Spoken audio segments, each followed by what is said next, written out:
I am Mama Adjei. Now in our first story, residents of Adjei Kojo in the Tema West constituency have been given back their lands after years of litigation with the Tema Development Corporation and the chiefs of the area. Now, the Tema Development Corporation 2 years ago, if you'd remember, demolished structures there, leaving residents homeless. At the time, the corporation claimed it had the legal right to the land. Now, to put the situation in a proper context, though, let's take a look at how it all started. Exactly 2 years ago, TDC officials moved to the site with armed military and police personnel in a two-week operation to pull down structures. What used to be a very vibrant community was destroyed in a demolition exercise that lasted for about 2 weeks, supervised by heavily armed police and military persons. They destroyed more than 200 homes. They brought down a number of clinics, school blocks, church structures, and now the whole place is bushy, no longer that vibrant community it used to be. And for the people who have their houses here, they are struggling to pick their lives back.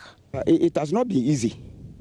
I now live with my family of 4 children in somebody's rented home. We rented this main building, this room, about 2 years, yes, it's exactly 2 years ago, and our advance is expired now. I'm even thinking of how to pay the advance the next year. Bushes have grown all around the area now. Rubble from the demolition exercise, including cement bricks and iron rods, remain on the land. Some 3 families are still living in UNHCR tents and makeshift wooden structures. Yeah, my belongings have been kept in someone's room, and I shelter myself under the tent.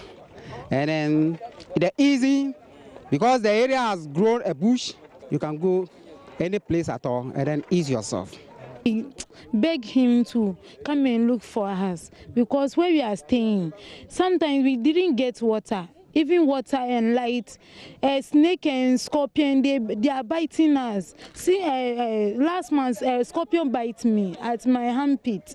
We are sleeping in the bush, so we are begging him to come and consider they should give our land to us. So when we can even do some small hard scrap, we can stay on it. So we are begging him to come and help us. Most of the homeowners have now become tenants in nearby communities, while some are now putting up with family and friends.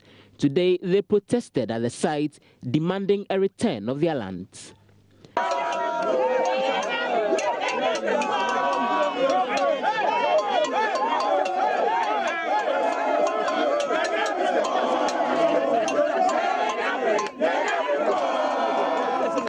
Chairman of the Landlords Association, Francis Jivenu, says government has been insensitive to their plight over the years. In the light of difficulty, to be honest with you, we wish we get 2 main things, which is our land and compensation. But with the current economic situation of the government, we will plead with one thing now. Even if tomorrow the president will have the compassion he's having for other African people and the Yemen, that minister go and give the people their land. We will be happy and take it for now and develop it ourselves. The residents say they won't give up the fight for the lands despite the little progress made so far. For Joy News, Joseph Opokugakbo, Adjei Kojo. A parliamentary inquiry into the issue confirmed the corporation's position. Member of Parliament for the area, Natoshi Ado, says her petition to the president led to the restoration of the lands to the displaced residents. The president again a few weeks ago, and 3 days ago the chief of staff called me and the TDC chief executive, and he said over there that the president has received a petition from me again and has decided to act on the petition, and that the land be released to the people. So we should form a committee, look at how many they are and see how best we should go about it. I must say that I'm very excited about it, and it's heartwarming that the president even spoke about it in the State of the Nation's address. It makes me know that then he is going to act on it, because it's one thing just being called together in a corner and another for him to speak about it at the State of the Nation. And I hope it brings some peace and relief to my people, because it has been something on my heart all these years. Well, joining me in studio is a member of the Residents Association, Humphrey Daniel Bangini, as a rep of the chief of the area. Okay, so first of all, what was taken away from you? Well, I must say, I have to say hello to some of the people who help us in the demolition issue, especially the media. The media has played an important role. Had it not been the media, it should have been hidden, and TDC will take over the land. Our sincere thanks goes to Honorable Na Aren Toshi. The MP for the area, whom we just heard from. He played a major role. I could see that, yes, she is a woman of intelligence. But what did you lose? What was destroyed personally? There are a lot to say. I per se, I lost my school. You see, my school is situated at Straha. When we talk about the demolition in Adjei Kojo has 3 communities within the electoral area. So we are at Straha. You bypass Adjei Kojo, you go to Otagbano before you come to Straha. And from Straha to where the government school is situated at Adjei Kojo, it's far. So I have to put up a school just to train the children who How many units? Come again. How many units? How many classrooms? I have 5 classes. Okay, and that was destroyed in the demolition exercise? Yes. You see, so I lost my school and at the same time, my apartment that I shelter my family. So where have you been putting up all these, what happened to you? Because then your home was destroyed. So where have you been putting up? Being a rep of the chief, I still be on the land because... On the bare land? Yeah. I was given a tent to reside in it, I and my family. So you put the tent right where your home was destroyed? Yes, yes. So how has it been like? I mean, how have you survived? When it rains, when the sun is shining? When it shines, we go out under the shade of a tree. But during the night, the tent cools down, then I shelter my family there. How do you explain your situation to your children particularly? It's a history to be written. And if it will be written widely, it will go against the current administration of this country, because my children are coming to read part about it. In the sense that within the Straha area, I campaign for this current administration. But let's bring the conversation a bit more home. Now you have your lands back. That's the announcement. Yeah, we heard it, but no one approached us. But how did you hear it? Through the nation's address by the current president. Okay, let's engage the chief of the area now on the phone. The chief's PRO will speak to us. Hello, good morning. We seem to have lost, but we'll also get in touch with a human rights lawyer, Francis Xavier Sosu. He will join us via phone. We'll find out, is there anything else to ask for? So what happens now? Where do you start? We are yet to receive the delegation that have been set up by the government and other stakeholders before we can know what to say. But is that enough, the fact that you have your land back, you don't have the building you put on the land? Yeah, it is a say. We are waiting to declare it. You see, this one is by air. So we want face to face.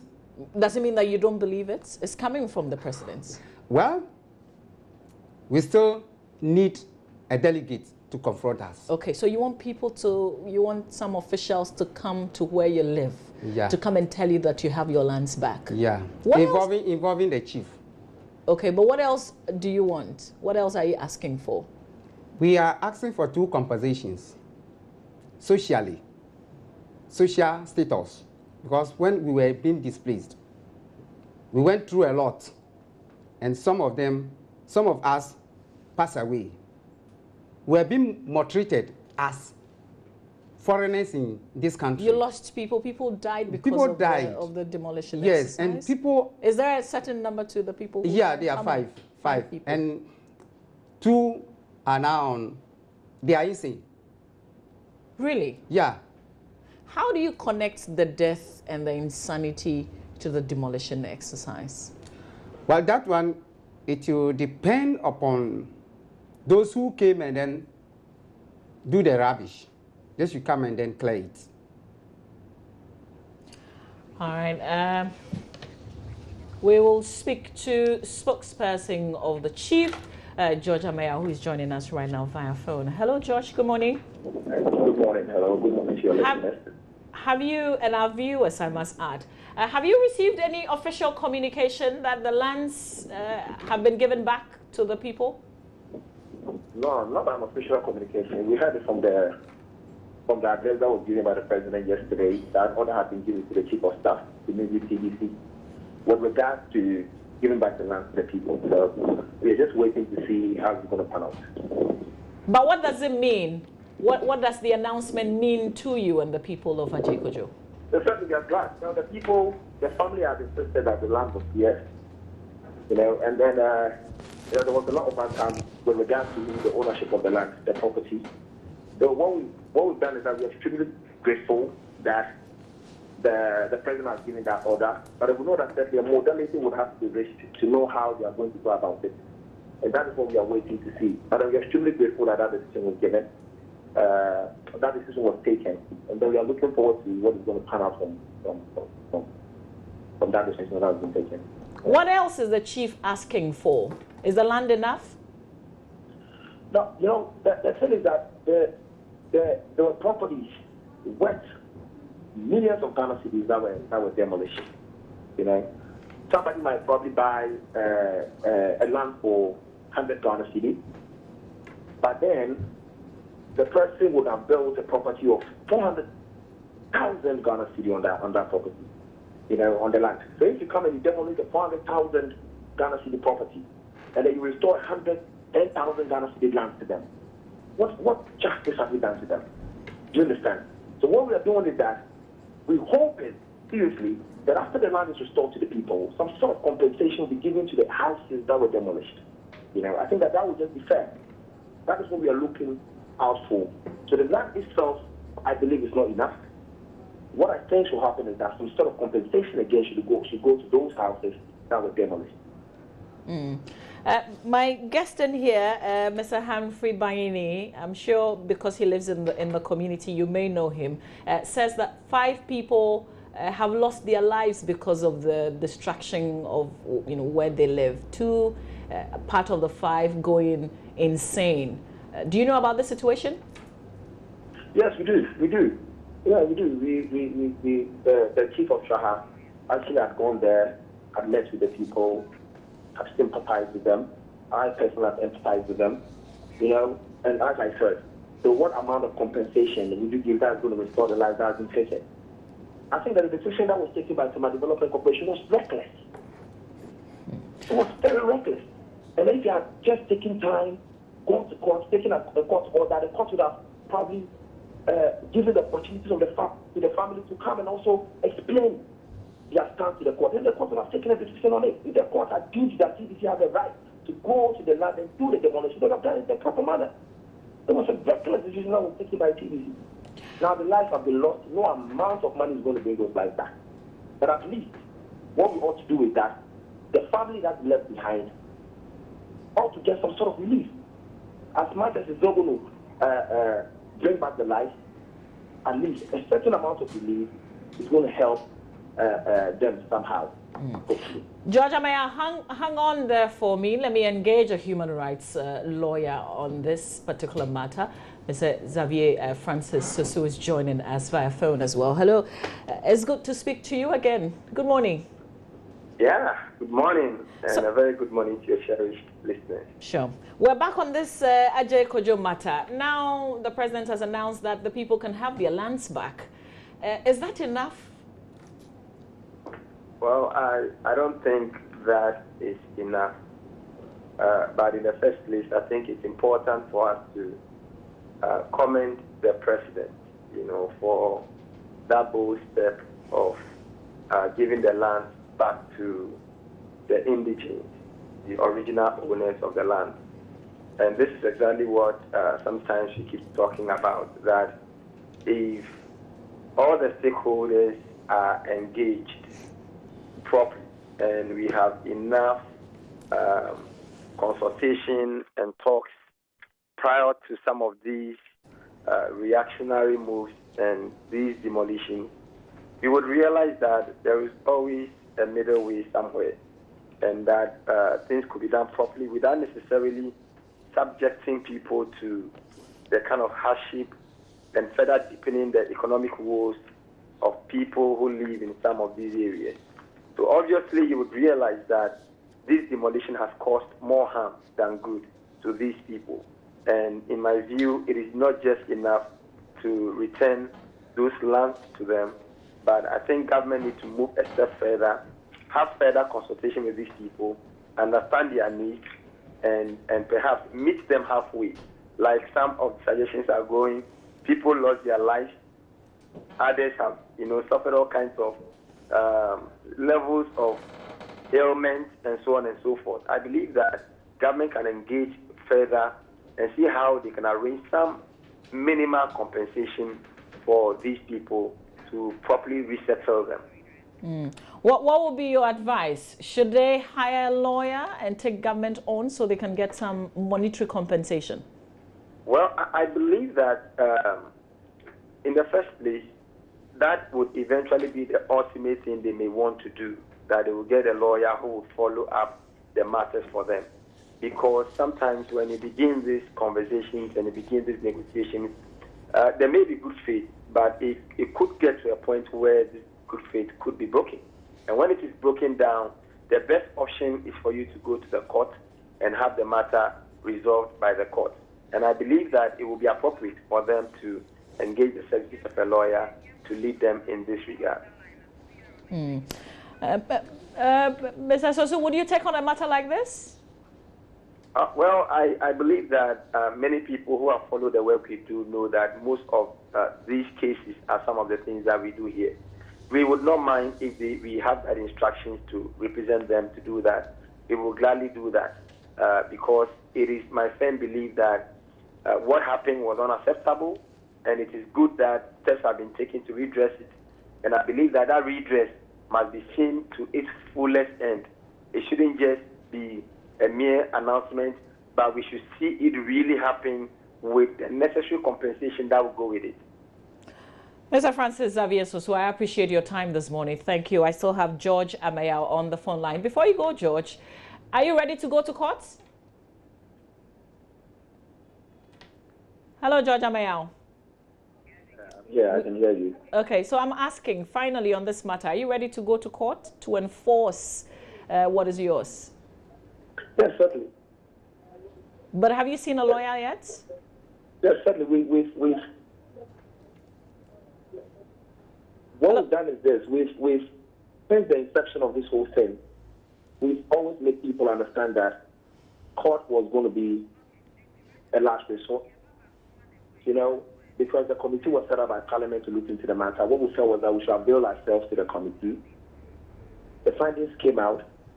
We thought that the findings wasn't a true reflection of what had happened. We spoke with certain lawyers, to chart the path for the family.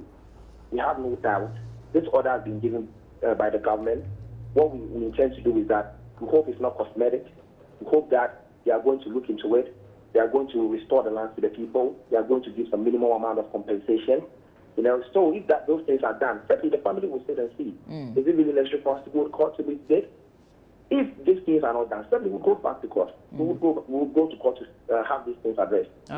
It's very important that we go to court to have these things addressed. If this thing, the statement that the order the government gives to the chief of staff to pursue this is not cosmetic, then certainly we'll wait to see how things are going to pan out. If it doesn't happen, the family will certainly go to court. And with people like the human rights lawyer, Mr. Sosu, we certainly will want to have people like that, to aid the family, in the court process. So certainly we'll consider going to court. George, personally, was your home affected? A cousin's home was affected. Mine wasn't affected. I had a land I bought from the family some time back, but then my family members, I have cousins who had houses, worth about 450,000 that were demolished. I had friends who were living there. Actually, one of the gentlemen who died, I know. So that this is something that I feel passionate about, and I think that we should see it to the end. Very well. It's important that we do that. Yeah. All right, George Amayal, thank you very much. He speaks for the chief of Adjei Kojo. But finally, Mr. Humphrey Bangini, you must be a happy man today. No. Why not? What I lost and what has been said does not tally. So what are you going to do? I proceed to court. Oh, you, irrespective of everything that is happening, you want to go to court? Yes, all because we know the country that we are living in it. So we have to go to court.